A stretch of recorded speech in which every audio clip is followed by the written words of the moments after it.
Welcome to the Daily Grind Reloaded. It's your boy DJ Bugsy. We got Key to the City. This is the second episode of Daily Grind Reloaded. You can catch it every Tuesday and Thursday at 7 o'clock at DG Radio. We have a very special guest with us this evening. We have T Live. Yeah. T Live. Hi, everyone. What's good with you, T Live? I'm just chilling, trying to maintain. Okay. So tell us what your style is like. I know you're a hip-hop artist, but give us, who would you say your style is like when it comes to hip-hop? Well, I would say I more so favor Sister Soldier, Queen Latifah, trying to bring respect back to the hip-hop community. Okay. So when you say respect, how do you look at hip-hop culture now? I mean, it's good. The beats get everybody moving, but what they rapping about is nonsense. Okay, so somebody like Nicki Minaj, what's your viewpoint on her and her speech at BET Awards? Well, if I'm speaking honestly, I didn't watch the BET Awards. Okay.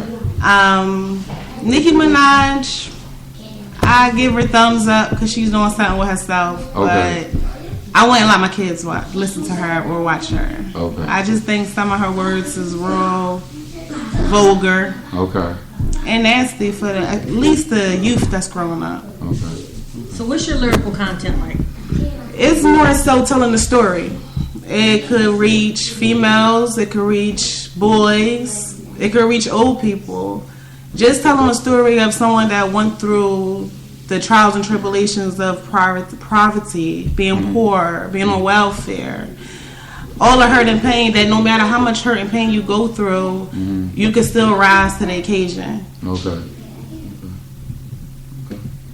All right, well, you can, I guess you can introduce your song. So Well, this first song that you about to hear is a song coming off my album in August called Just Because I Am Me. Okay. The title of the song is called If You Can't Grow. Okay.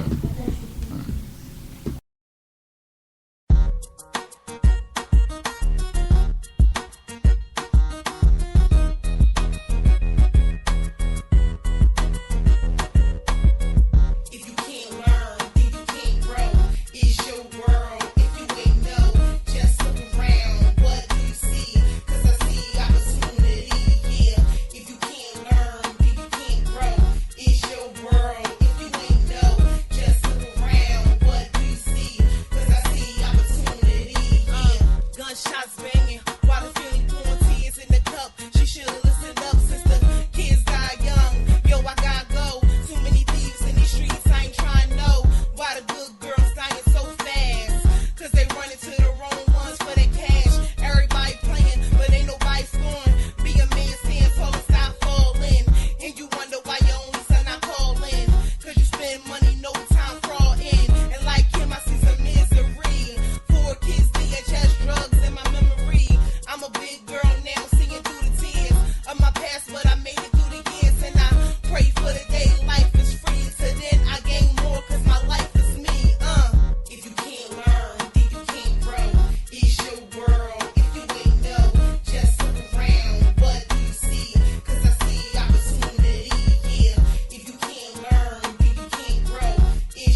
All right, so that was her latest single.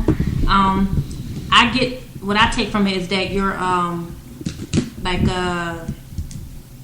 what do you call it? Like I guess like more social conscience of what goes on in the community, as well as in households and lifestyles and things like that. Correct. Okay, and actually, that's a true story of me. Oh, I'm okay. letting the world know that just because I went through those things and experienced them things, depression, everybody get depressed. Like, sometimes you don't even want to wake up. Right. But you gotta find a way to pick yourself up and keep moving. Do you write your own lyrics? I write my own lyrics. The instrumental was given to me from my brother-in-law, who also makes beats, and I recorded that in my own home. Wow. Oh wow. So, And it sounds clear, like it sounds professional. Thank you. And I love the instrumental. Your brother-in-law, Yes, that instrumental was crazy to me. yes. I like that. Yes. So tell us then, what would you say that makes you, different in the game or stand out in the game? Because I'm not hiding behind my songs. I'm not talking about something that I don't do or that I haven't did. I'm actually letting people inside of my personal life. And a lot of artists don't do that. They got too much pride. They want people to look at them a certain way. Don't look at me and think that I got it all going on, because I got stuff going on that only if you listen to my music you will understand. Yeah. So I get that. I feel like that's on both sides of the fence, because you have people who might start one way, but then when they're offered the record deal, they end up a different way. So to get your talent out there, if it meant, because I feel like maybe that's why a lot of them are rapping about the guns and things they didn't do, because that's what sells. yeah. So if it takes for you to have to do that to get to the platform to which you need, does that happen? No, I just turn the beat up and switch the words around. I mean, I have some party uppity songs that I haven't put out there yet, but it's still the same content. It's just a different beat, and I just move a different way when I'm performing them. But if the record label says, we want you, we like you, but this is what we need done, Well, I do tell you turn them, that deal down? of course. Or I take the guns and turn it into something positive. Meaning, okay, yes, guns, you can shoot somebody and kill somebody, but also guns is a form of the Constitution. Everybody got the right to bear arms. Right. So let's rap about the 10 Commandments. I mean, it still has the sense of gun, sex, violence, drugs, and it's just how people Present it. thank you. Yeah. Yeah, so So what kind of audience would you say that you appeal to? I performed at about 3 places. One place out in Delaware, where I live at now, is called Latino Fusion, and it's a diverse community. It's black people, white people, Spanish people, old people, young people, and they all seem to love me. And I came to Philly. Bananas Bar and Grill is a bar, so it's like, you know what kind of people is in there, all types of people. And I had people actually rapping my hook after me, with me, and I didn't have no like family there, or this was the first time they actually heard my song, so that made me feel good. Right. So I'm not trying to reach one particular person, I'm trying to reach everybody that's willing to listen. So that's my goal. So this was a single off of your album. Yes. Tell the listeners what they can expect. What can they expect more of on this album? Well, on this album you can expect spoken word poetry, because I do that. You can expect to jump around, shake, drop. You can expect the roll. You can expect the unexpected, because I don't know what they're going to expect, but I can just give them what I got, and let's see what happens.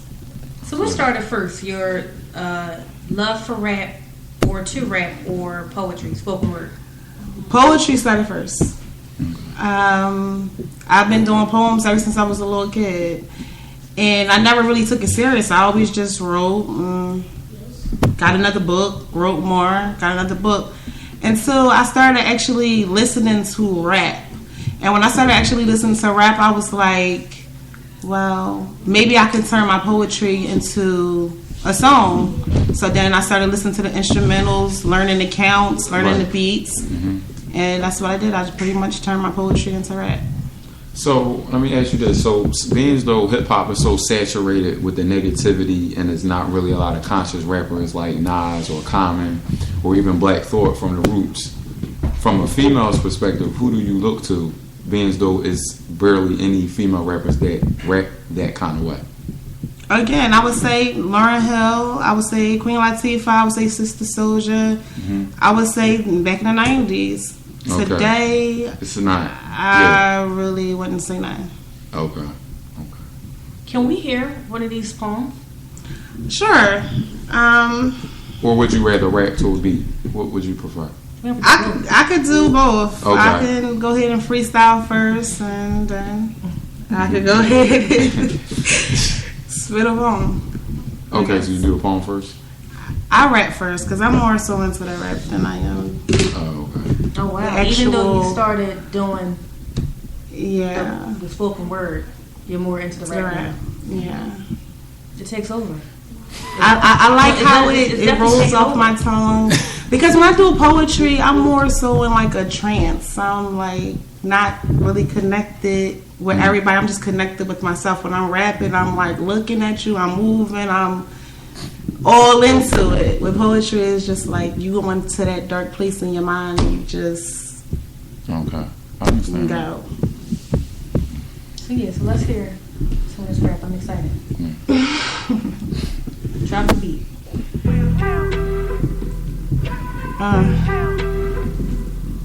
Yeah.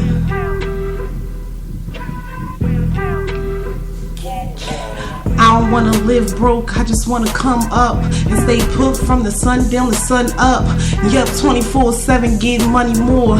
Problems I'ma see, I just come to score. I come to earn, and there's one thing that I learned. The world is still gonna spin, the table's gonna turn. Live your life to the fullest, for you see bullets ricocheting off the wall like tennis balls. And it's sad when the winning team take a loss, cause we all in the same league, same dreams. I wanna see my family good, so they clean and they ain't got a scheme when we ain't got a thing. So we out doing what we gotta do. If you listen, you can do the impossible. You can learn to overcome many obstacles. It's all up to you, any time to do. Okay.